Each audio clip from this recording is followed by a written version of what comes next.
O programa se chama Meus Discos, Meus Livros e Nada Mais. Muito bom. Como naquela canção. Não precisamos de nada mais. Isso. E aí a gente vai falar do livro... Você tá ficando... Aceitou o grisalho? Total. Eu também, ó.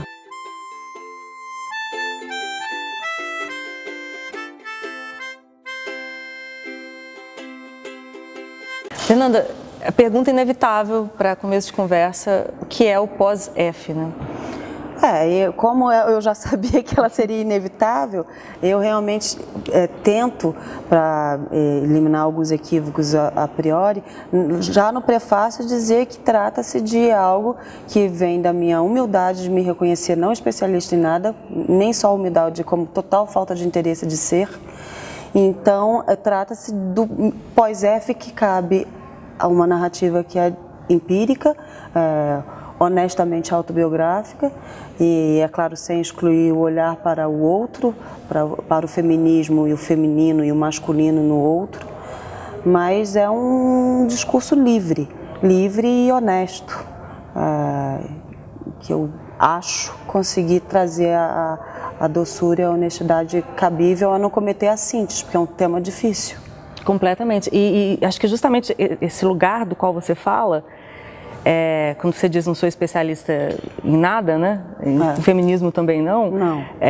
Eu acho justamente bacana porque aí você fala para todas, né?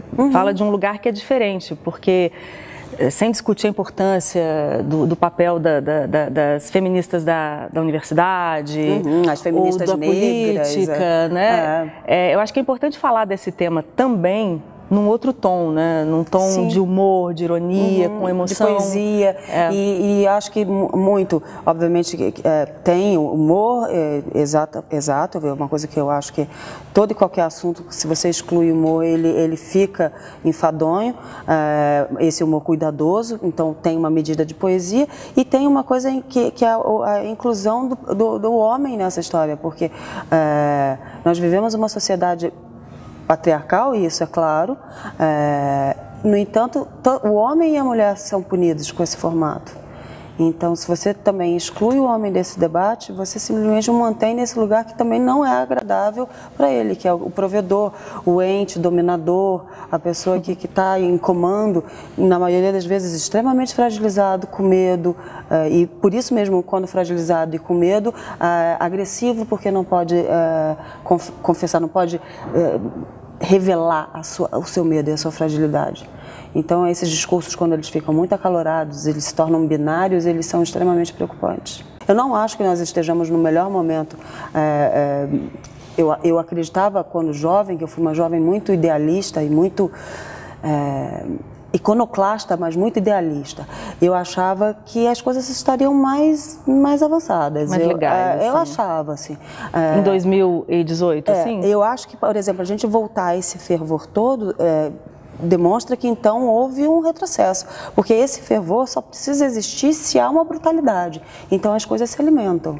Então, as meninas, as mulheres estão tão feministas e que o homem se torna um inimigo, mas, bom, se ele se tornou um inimigo é porque ele instigou isso ou porque talvez nós estejamos tão falhos de um pensamento histórico momentâneo que a gente precisa relembrar coisas de 68, coisas que eram de uma época muito mais profícua, muito mais excitante. Parece quase que assim, vamos colocar uma roupa de hippie porque o hippie era legal. Eu temo.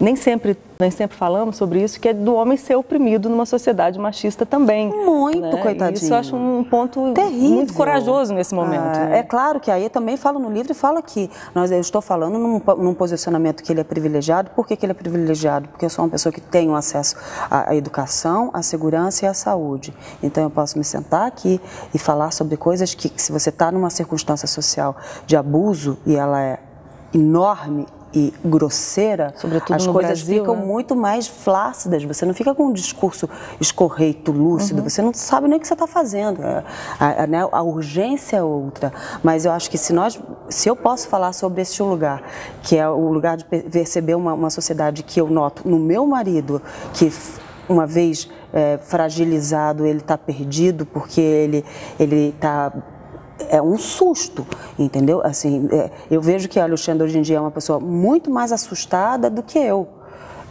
Ambos já chegamos à meia-idade, né? No 48 ele tem 58, 59, ou seja, ele é assustadíssimo porque teme porque ele foi colocado nessa posição de provedor, nessa posição de liderança, nessa posição de essa entidade de imponderada, de poder, e que ele não pode dizer que está com medo, que está com susto, que está...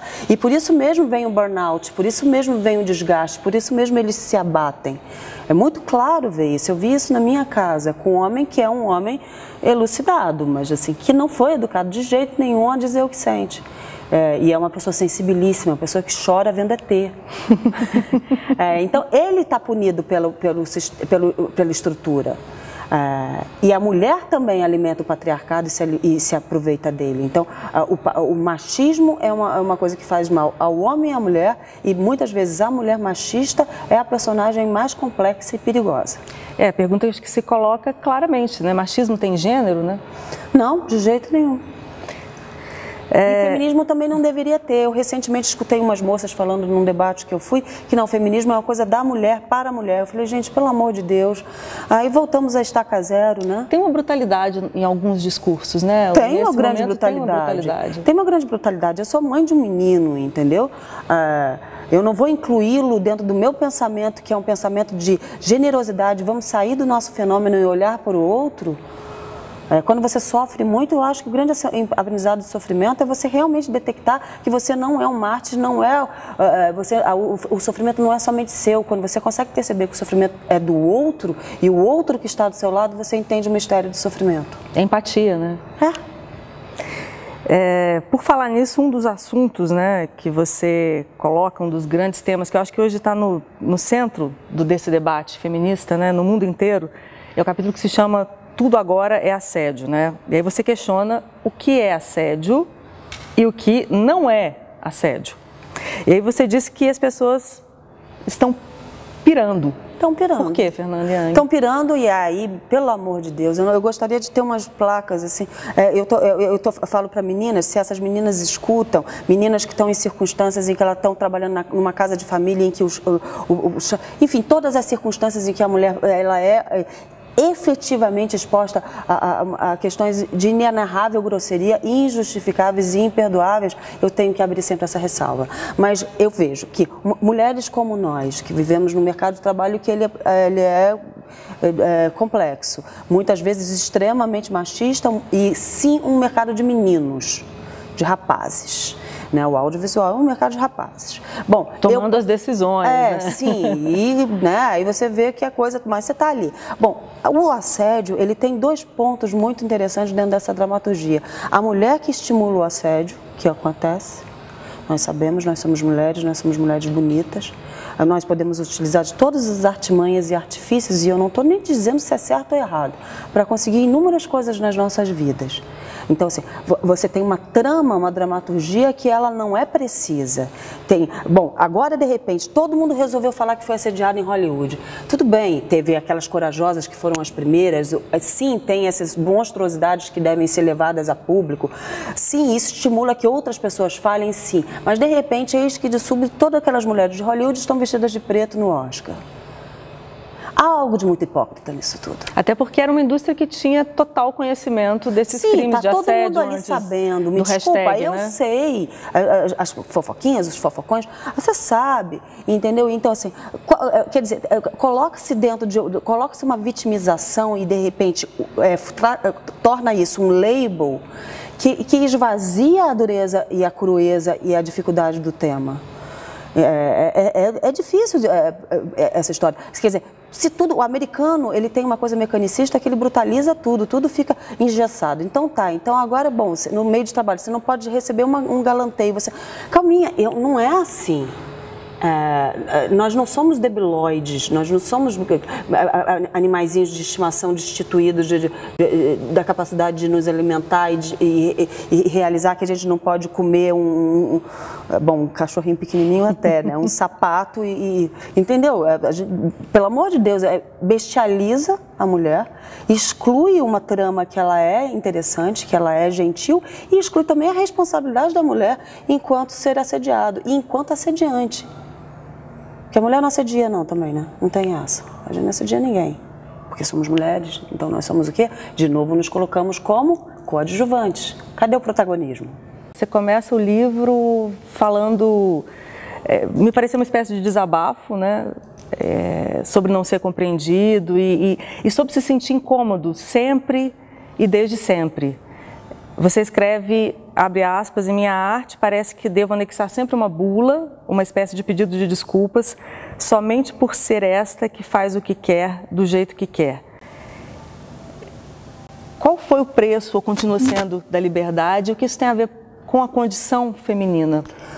Eu acho que essa minha postura, às vezes, me coloca num não entendimento, principalmente naquilo que se refere à literatura, em que as pessoas, primeiramente, foram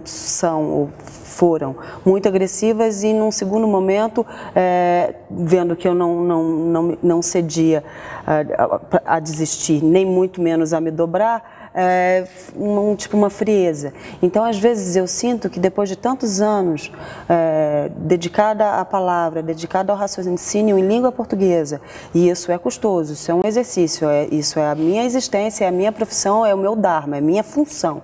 Ou seja, sendo a intelectual em língua portuguesa que eu sou, ainda está o tempo inteiro tão anacrônica dentro desse modelo do que é dito razoável para a minha profissão de pensadora, que eu ainda tenho que me explicar ou passar de novo por grosserias de críticas gratuitas ou mesmo por descaso. Então, eu acho que é ainda a punição pela minha alegria e tristeza, felicidade, tudo tem ônus e bônus de fazer aquilo que eu quero, porque de tudo que eu já causei, acho que de inveja ao outro, e a inveja é um sentimento extremamente necessário, e as pessoas tendem a excluir, elas não sabem o mal que elas estão fazendo, elas têm apenas que sentir, elaborar e abençoar e deixar ir. Tem pessoas que elas ficam tanta negação desse sentimento, que aí a inveja é tão grande, então essa potência de inveja que eu tive que encarar lá pelas tantas, deixar de ser ingênua e aceitar a minha, a dos outros, e a minha eu sei lidar, que é o seguinte, a coisa que eu mais provoco de inveja no outro é justo a minha liberdade. E realmente isso irrita, isso incomoda. E aí de novo, tentando dizer que eu não faço, eu não vou te prejudicar, principalmente as mulheres. Eu não vou te prejudicar, eu não vou pegar o seu marido, o seu filho, o seu pai, o seu irmão, sua mulher, eu não vou tomar nada. Porque a minha liberdade na sua cabeça é bem maior porque você tem desejos enormes, os meus são prosaicos. Eu vivo muito bem com a minha liberdade, posso fazer o que eu quiser. E, sinceramente, eu sou uma pessoa extremamente prosaica. Eu sou bom dia, boa tarde, eu sou uma pessoa, todo dia ela faz tudo sempre igual. E gosto. Então, para terminar, um desejo para um mundo pós-F, Fernanda Young? Olha, eu acho que sim, é um desejo em que as pessoas entendam que... Entendam não, que elas vivenciem sem o entendimento que não ter selos, não ter gêneros, não ter labels, entendeu? Não ter categorias, que se despir, isso é a ideia, parece uma coisa meio anárquica, mas na verdade eu acho que a palavra iconoclasta é melhor.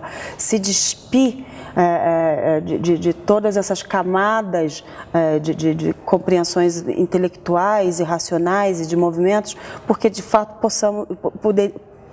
poderíamos, talvez consigamos viver com generosidade e com amor. All you need is love. Aí a gente volta imediatamente para John Lennon. É isso, assim, tipo, entender que o amor cura, o amor é generoso, ele é cuidadoso, e essa é uma forma que ela é muito mais lógica e inteligente de se viver do que esses estímulos bélicos, no que se inclui inclusive essas questões binárias, que é o machismo, o feminismo, esses ismos antagônicos e polarizados que criam conflito. Eu nunca sei para onde olhar. Mais um. Para onde a gente olha? Aqui. Um, dois e... Vamos ver se ficou bom. Cabelo branco total. Não, você escolhe, tá ótimo. Olha os cabelos brancos. Pegou, hein? Não pegou? E o seu tá com mais contraste, porque o meu, como tá loiro, apesar de ter bem mais branco... Eu tava na dúvida se você tava grisalha. Branco, não dava, branco. Mas assim é lindo.